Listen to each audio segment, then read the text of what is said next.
Sir ఇప్పుడు main దేశం భవిష్యత్తు అంటే దేశం ఆర్థికంగా అభివృద్ధి చెందాలంటే ఆటోమొబైల్ రంగం ఒకటి, ఎనర్జీకి సంబంధించిన రంగం ఒకటి. ఇప్పుడు ప్రజెంట్ అది బాగా సంక్షోభంలో ఉందని చెప్పేసి చాలామంది మేధావులు చెప్తున్నారు. మెయిన్ కారణం ఇథనాల్ అంటే E20కి సంబంధించిన బ్లెండ్ ఏదైతే ఉందో పెట్రోల్ యాడ్ చేస్తారు అనేది పెద్ద సమస్య. దానివల్ల ఒక కామన్ మ్యాన్ కూడా చాలా సఫర్ అవుతుందనేసి ప్రజెంట్ నడుస్తున్న ఒక ట్రెండ్. మీరు యాజ్ ఒక బీజేపీ పర్సన్గా మీరు ఏం చెప్తారు? అంటే ఎనర్జీ రంగాన్ని, ఆటోమొబైల్ రంగాన్ని మీరు డిగ్రేడ్ చేస్తున్నారు, టోటల్ దేశ ఆర్థిక వ్యవస్థని డిగ్రేడ్ చేస్తుంది బీజేపీ అని చాలామంది అంటున్నారు. సో రవి గారు, ఇప్పుడు అసలు చాలామంది ఎవరో ఫస్ట్ కనుక్కోవాలి. E20 అంటే ఏంది? Ethanol blending 20% in petrol, right? So అది సింపుల్. అది ఒక్క భారతదేశంలోనే కాదు, అనేక దేశాలలో America, France, Germany, Japan, China ప్రతి దేశంలో 10 నుంచి 15% ఇథనాల్ బ్లెండింగ్ పెట్రోల్లో జరుగుతున్నది. బ్రెజిల్ లాంటి దేశంలో 32% జరుగుతున్నది. మరి అక్కడ ఎవరు గొడవ పెడతలేరే? ఇక్కడ చాలా కేటగారికల్లీ భారత ప్రభుత్వము 2001 సంవత్సరంలోనే ఇటువంటి ఒక పాలసీ మనకు అవసరము. భారతదేశంలో ఇథనాల్ ప్రొడక్షన్ మన ఆత్మనిర్భరత అంటే మన సెల్ఫ్ రిలయన్స్ కోసం. ఎందుకంటే మనం పెట్రోల్ పైన, డీజిల్ పైన ఇతర దేశాల మీద ఆధారపడాలి. సో పెట్రోల్, డీజిల్ మనము వాడకం అయితే తగ్గియలేము. కొంతవరకు ఎలక్ట్రిక్ వెహికల్స్ వచ్చినా పూర్తిగానైతే తగ్గలేదు. తగ్గనప్పుడు ఇది ఎక్కడి నుంచి వస్తుంది? దీని యొక్క ఆరిజిన్ ఏంది? దేశంలో లేదు. దాదాపు 90% petrol and diesel, crude oil we're importing. So మనం దిగుమతి మీద ఆధారపడి దాదాపు సంవత్సరానికి 12 నుంచి 13 లక్షల కోట్ల రూపాయల worth of crude oil we're importing. So ఇన్ని లక్షల కోట్ల ఫారిన్ కరెన్సీ, ఫారిన్ ఎక్స్చేంజ్ మనం ఖర్చు పెట్టాల్సి వస్తున్నది.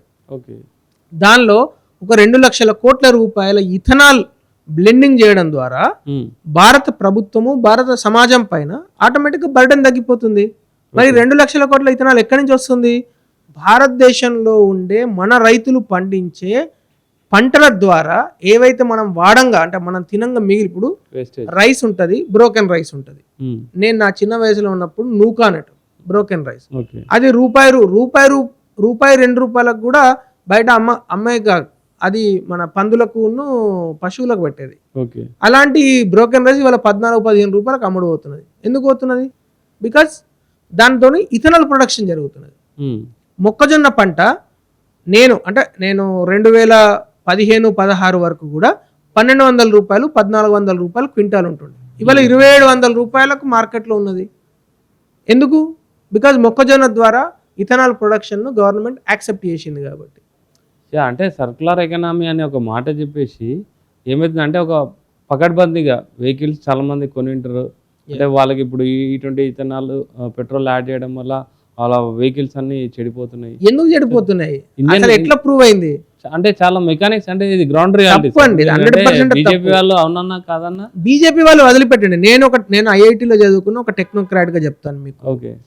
ఈ రోజు ఏదైతే E20 పెట్రోల్ వలన ఇంజన్ ఖరాబ్ అయింది అని ఎవరైనా కంప్లైంట్ చేస్తే ఫస్ట్ కంప్లైంట్ డైరెక్ట్ గా వెళ్ళి ఆ కంపెనీ డీలర్ కు ఇవ్వమని చెప్పండి.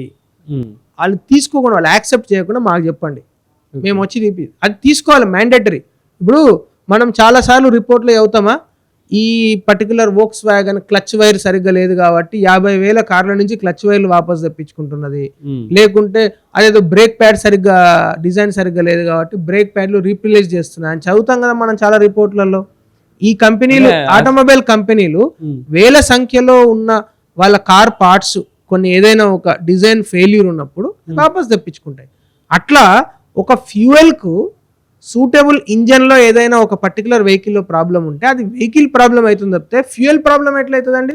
అంటే లాంగ్ టర్మ్లో ఖచ్చితంగా అంటే మెకానిక్స్ కూడా చెప్పారు. అంటే డైరెక్ట్ నేను ఫేస్ టు ఫేస్ మాట్లాడినా, లాంగ్ టర్మ్లో ఖచ్చితంగా మైలేజ్ దెబ్బతింటుంది, ఇంజన్ కూడా దెబ్బతింటుంది అనేసి కూడా వాళ్ళ వాదన. అది ఫ్యూయల్ తప్ప ఎట్లయితుంది అంటున్నాను. ఇప్పుడు కుక్క తోక నూపుతుందా లేకుంటే తోక కుక్క నూపుతుందా?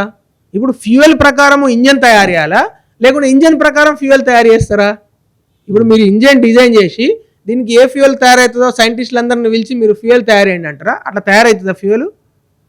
ఇప్పుడు పెట్రోలు, డీజిల్, లేకుంటే సిఎన్జి, ఎల్పిజి, ఇవే కదా ఎలక్ట్రిక్ వెహికల్స్ అంటే ఎలక్ట్రిసిటీ.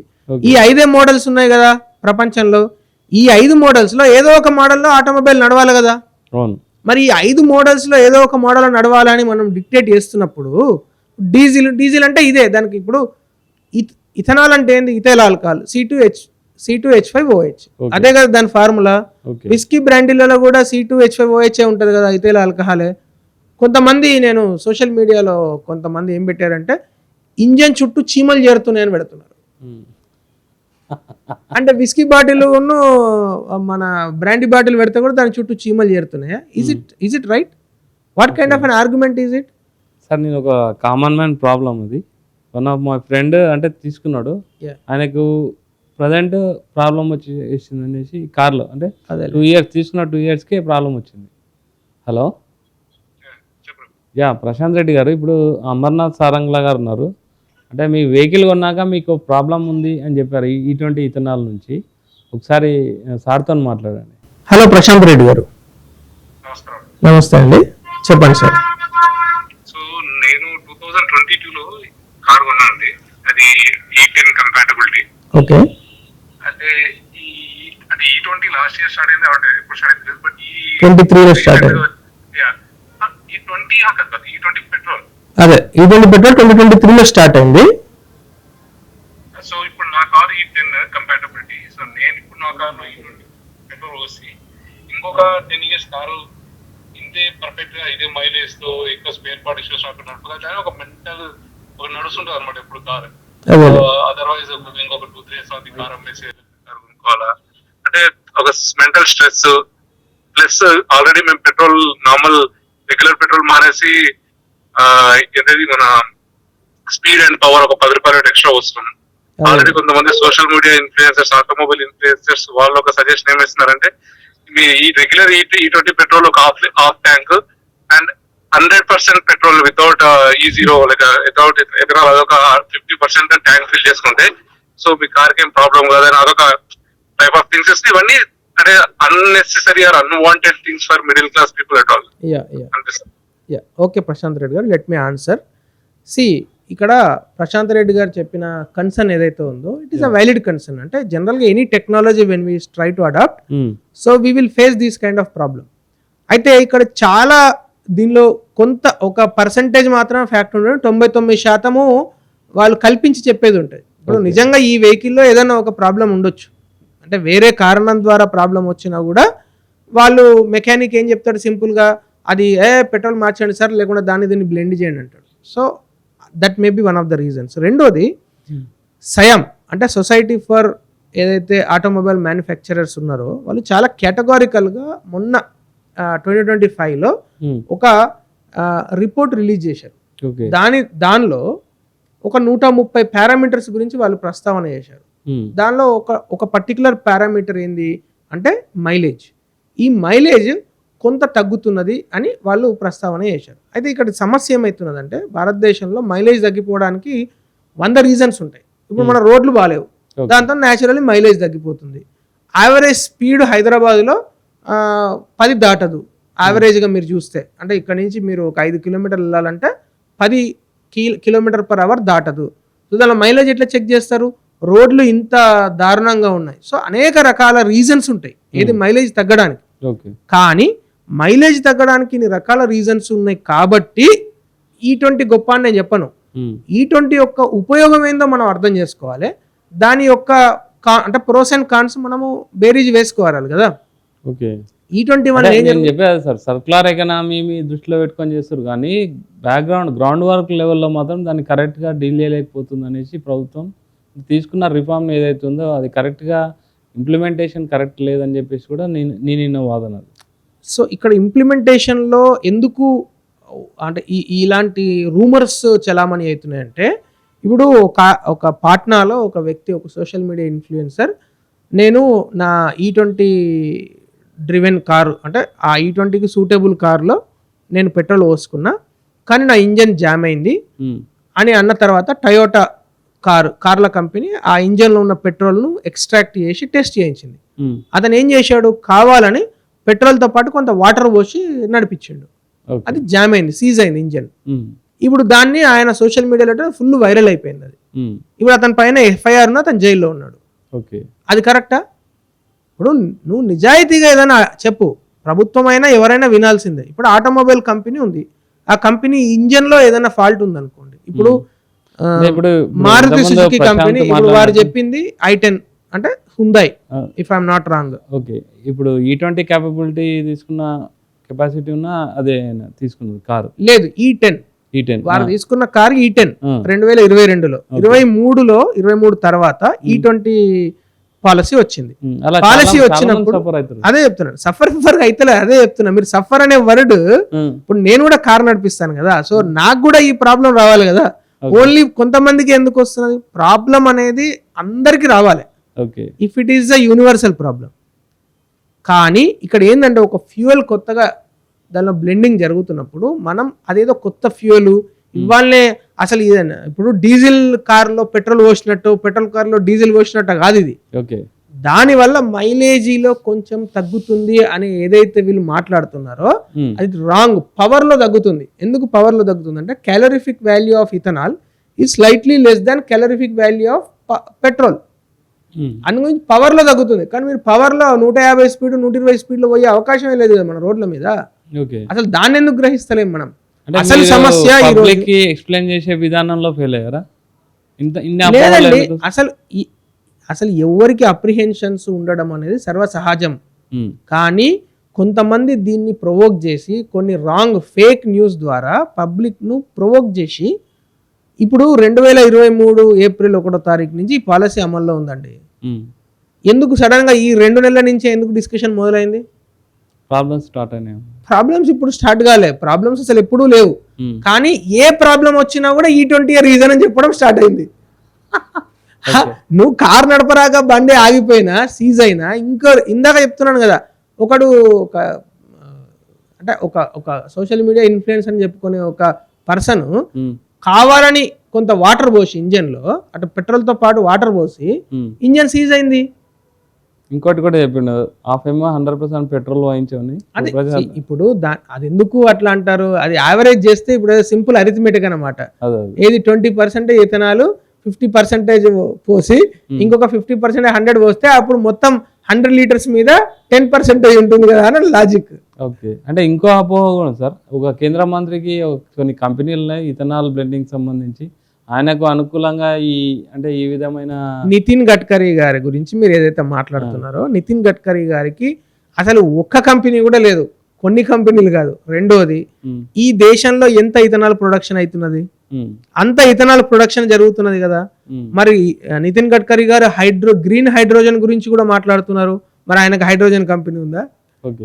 ఆయన ఈవీ కార్ల గురించి, ఇప్పుడు మీకు స్టార్టింగ్ లో ఈవీ కార్లు వచ్చినప్పుడు కూడా ఈ సమస్య విషయం, మనం ఎక్కడో ఒక ఈవీ కారు ఒక బైక్ పేలిపోయింది, లేకుంటే ఇంకో బైక్ షాక్ కొట్టి అతను చనిపోయినాడు. అంటే ఈవీ కార్లు మీరు వాడరా?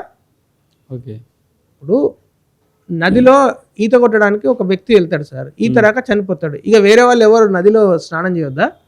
అట్లా కుదరదు కదా. ప్రజాస్వామ్యం అంటే అది కాదు కదా. ప్రజాస్వామ్యం అంటే నిజంగా సమస్య ఉంటే ఎస్ బరాబర్ ఫైట్ చేయాలి, ఆ సమస్యను పోగొట్టుకోవాలి, దాన్ని అడాప్ట్ చేసుకోవాలి. అడాప్ట్ చేయడంలో ఏదైనా సమస్యలు ఉంటే మీరు దాన్ని ఇంప్రూవ్ చేయాలి, అంతేగాని వెనకకి వెళ్ళలేం కదా. ఇప్పుడు మనం చిన్నప్పుడు డైపర్లు వేసుకున్నాం కానీ ఇప్పుడు కూడా డైపర్లు వేసుకోమంటే సార్ లాజిక్స్ పక్కన పెడితే నేను కామన్ మ్యాన్ ని, మీరు కామన్ మ్యాన్. ఏ కార్ కొనాలి? పెట్రోల్ కార్ కొనాలా, హైబ్రిడ్ కార్ కొనాలా, ఈవీ వెహికల్ కొనాలా, ఏది కొనాలి? మీరు ఆటోమొబైల్ ఎక్స్పర్ట్ని అడగాలి. అడిగితే ఎట్లా? ఇప్పుడు మీరు ఆటోమొబైల్ ఎక్స్పర్ట్ని అడిగి మీ బడ్జెట్లో మీరు కారు కొనుక్కోవచ్చు. కానీ మీరు ఫ్యూయల్ను ఎట్లా, మీరు ఎప్పుడైనా ఎవరైనా సరే, మీరైనా నేనైనా ఈ దేశంలో కానీ automobile related to common man, yes 5 రకాల ఫ్యూయల్స్ ఉంటాయి. ఒకటి ఎలక్ట్రికల్, పెట్రోల్, డీజిల్. ఇప్పుడు కొత్తగా వస్తున్న ఏంది 100% ఇథనాల్, ఫ్లెక్స్ ఫ్యూయల్ అని. 85% ఇథనాల్, 15% మాత్రమే పెట్రోల్. ఫ్లెక్స్ ఫ్యూయల్ వచ్చేసింది ఇండియాలో ఆల్రెడీ. మరి దాంతో నడుస్తున్నాయి కదా కార్లు. 85% ఇథనాల్తో నడుస్తున్నాయి. ఇప్పుడు అమెరికాలో 90% ఇథనాల్ ఫ్లెక్స్ ఫ్యూయల్ అంటారు, 90% ఇథనాల్ బయో ఇథనాల్. మరి 90% ఇథనాల్తో అమెరికాలో ఎట్లా నడుస్తున్నాయి? మరి అమెరికాలో ఎవరు గొడవ చేస్తలేరే. ఈ రోజు కూడా జపాన్లో 10% ఇథనాల్ బ్లెండింగ్ ఉంది, ఫ్రాన్స్లో 10% ఇథనాల్ బ్లెండింగ్ ఉంది, యూరోప్లో ఉంది, అన్ని దేశాలలో ఉన్నది.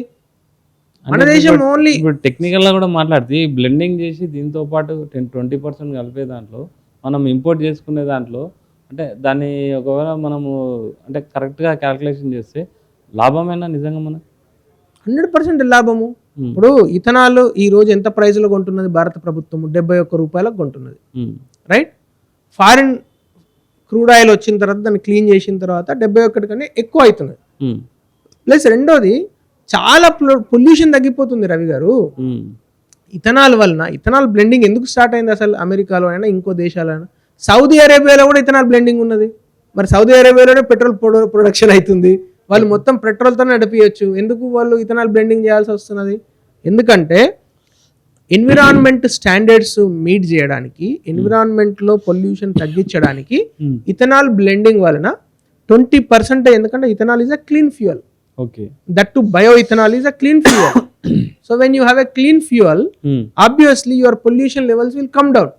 ఓకే, సో రెండోది, ఈ ఇందాక ప్రశాంత్ రెడ్డి గారికి ఆ క్వశ్చన్ రావడము, లేకుంటే వారికి అపోహ ఉండడము 100% justifiable. It is the government's duty okay, to fact check, to clarify any false rumors are there, and to clarify to such common man that okay, this is very temporary. ఈ phase ఎందుకంటే ఇప్పుడు ఏం జరుగుతున్నదంటే E20 fuel ఇప్పుడైతే start అయింది కదా, we are adapting to it. Okay, అడాప్షన్లో కొంత fine tuning అవసరం అవుతుంది, అంతే తప్పితే దీన్ని మనము అసలు టోటల్గా రిజెక్ట్ చేయాలి, మనం రెసిస్ట్ చేయాలి అనే ఒక వాదన ఉంది చూడండి. ఉమ్, అట్లా అంటే మీరు ఇక వెనకట కట్టెల పొయ్యి మీద వాడతారా? ఇప్పుడు ఎల్పిజి ఎక్కడో ఒక పేలుతుంది సార్, ఏదో చిన్న పొరపాటు జరిగి పేలుతుంది. అట్లా అని మొత్తం మీరు రాహుల్ గాంధీ గారు వచ్చి రేపటి నుంచి అసలు ఎల్పిజి ఎవరు యూజ్ చేయొద్దు, అందరు కట్టెల పొయ్యి యూజ్ చేయాలంటే యూజ్ చేస్తుందా దేశం? ఓకే. కుదరదు కదా అట్లా. ఫైనల్గా E20 ఇథనాల్ గురించి నా అపోహ గురించి కానీ, E20 ఇథనాల్ వల్ల మేము సఫర్ అవుతున్నాం అనే వాళ్ళకి కానీ ఏం చెప్తారు? Sir simple sir, any technology ఒక సొసైటీలో వచ్చినప్పుడు మనం అడాప్ట్ చేసే ఒక ట్రాన్స్ఫర్మేషన్ జరుగుతున్నప్పుడు డెఫినెట్లీ కొన్ని బాలారిష్టాలు ఉంటాయి. అది కొన్ని అపోహల రూపంలో వస్తాయి, కొన్ని నిజంగా కూడా ఉంటాయి. సో అందరం కలిసి దాన్ని ఫేస్ చేసి, దాన్ని అడ్రస్ చేసి, దాన్ని ముందుకు మనం వెళ్ళాలి. That is called progress. Okay, ఆ ప్రోగ్రెస్లో, ఎవల్యూషన్లో మనం కూడా ఉండాలి. ఓకే, ఇక్కడ ఏదైతే అపోహలు అంటే అసలు గవర్నమెంట్ ఆప్షన్ ఇవ్వట్లేదు, ఎందుకు ఆప్షన్ ఇవ్వట్లేదు? ఇందాక వారు మాట్లాడినప్పుడు కూడా చెప్పారు కదా, దేర్ ఈజ్ XP95 అని ఉన్నది మోడల్, పవర్ 100 అని ఉన్నది. సో 100% ఇథనాల్ ఫ్రీ పెట్రోల్ కూడా దొరుకుతున్నది మార్కెట్లో, 12 రూపీస్ 15 రూపీస్ ఎంతో ఎక్కువ. So that is also option ఉంది. రెండు, మూడో విషయం ఏంది, ఈ బ్లెండింగ్ వలన భారతదేశం యొక్క ఆత్మనిర్భరత పెరుగుతున్నది, ఇంపోర్ట్ మీద డిపెండెన్సీ తగ్గిపోతున్నది, రైట్? భారతదేశంలో ఉన్న రైతులకు డైరెక్ట్ లాభం జరుగుతున్నది, ఎందుకంటే దీనివల్ల రైతుల యొక్క ఎకానమీ డెవలప్ అవుతున్నది. ఇందాక నేను చెప్పాను కదా, 14 రూపాయలు ఉండే మొక్కజొన్న కిలోకు ఇవాళ 27 రూపాయలు అయిపోయింది ఆల్రెడీ. ఎందుకు జరిగింది? Because we're using maize distillation for ethanol. So ఈ విధంగా మన రైతులకు లాభము, మన దేశ ఆర్థిక భద్రతకు లాభము, మన సమాజానికి లాభం, అట్లనే పొల్యూషన్ తగ్గిపోతున్నది, ఎన్విరాన్మెంట్కు లాభం, మన దేశ ఫైనల్గా ఒక కామన్ మ్యాన్కు ఈరోజు పొల్యూషన్ తగ్గడం వల్ల లాభమే. తర్వాత వారికి రాబోయే రోజులలో నేను అనుకుంటున్నా, గవర్నమెంట్కు నా సలహా కూడా ఏంటంటే E20 వెహికల్స్ ఇంకొంచెం ముందుకెళ్తే E30 వెహికల్స్కు మీరు సబ్సిడీలు కూడా ఇవ్వండి. అవసరమైతే మీరు ఇచ్చే ట్యాక్స్లో, ఇప్పుడు అయితే లైఫ్ ట్యాక్స్ ఉందో దానిలో ట్యాక్స్లో కొంచెం రిబేట్ ఇవ్వండి. ఇప్పుడు ఎట్లయితే ఈ వెహికల్స్కి ఇస్తున్నారో అట్లా ఎంకరేజ్ చేయండి. ఇప్పుడు ఎవరో పాతకాలం వెహికల్ ఉంది, రైట్? ఆ వెహికల్ 5-6 ఏళ్ల క్రితం కొన్న వెహికలే కదా, 5-6 ఏళ్ళకి నిజంగా నార్మల్ ప్రాబ్లమ్సే వస్తాయి. ఇక మా ఇంజన్ అసలు నేను 5 సంవత్సరాల క్రితం ఎట్లుండనో అట్లా షార్ప్గా ఉండాలి అంటే కుదరదు కదా. 5 సంవత్సరాలు వాడిన తర్వాత న్యాచురల్ ప్రాబ్లమ్స్ వస్తాయి.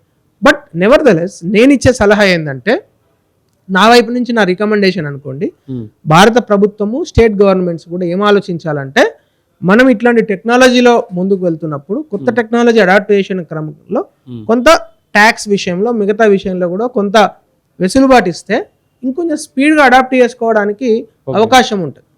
అంటే కామన్ మ్యాన్కి ఇప్పుడు ఈవీ వెహికల్స్కి ఎట్లా ఇచ్చాం మనం, ఎప్పుడైతే ఈ వెహికల్ ట్యాక్స్ సబ్సిడీ ఇచ్చామో ఎక్కువ వెహికల్స్ అమ్ముడు పోతున్నాయి. ప్లస్ మొన్న జరిగిన యుద్ధం ఏదైతే జరుగుతున్నదో, మిడిల్ ఈస్ట్ లో జరుగుతున్న యుద్ధం వలన ఏదైతే మనకు డీజిల్, పెట్రోల్ లభ్యం కాలేదో, అప్పుడు కూడా ఈ వెహికల్స్ పైన ప్రెషర్ పెరిగింది, కొన్నారు చాలా మంది. So it is how we adopt the technology. Okay, So once we adopt, that's called progress. Thank you sir, thank you very much. Thank you. Andy.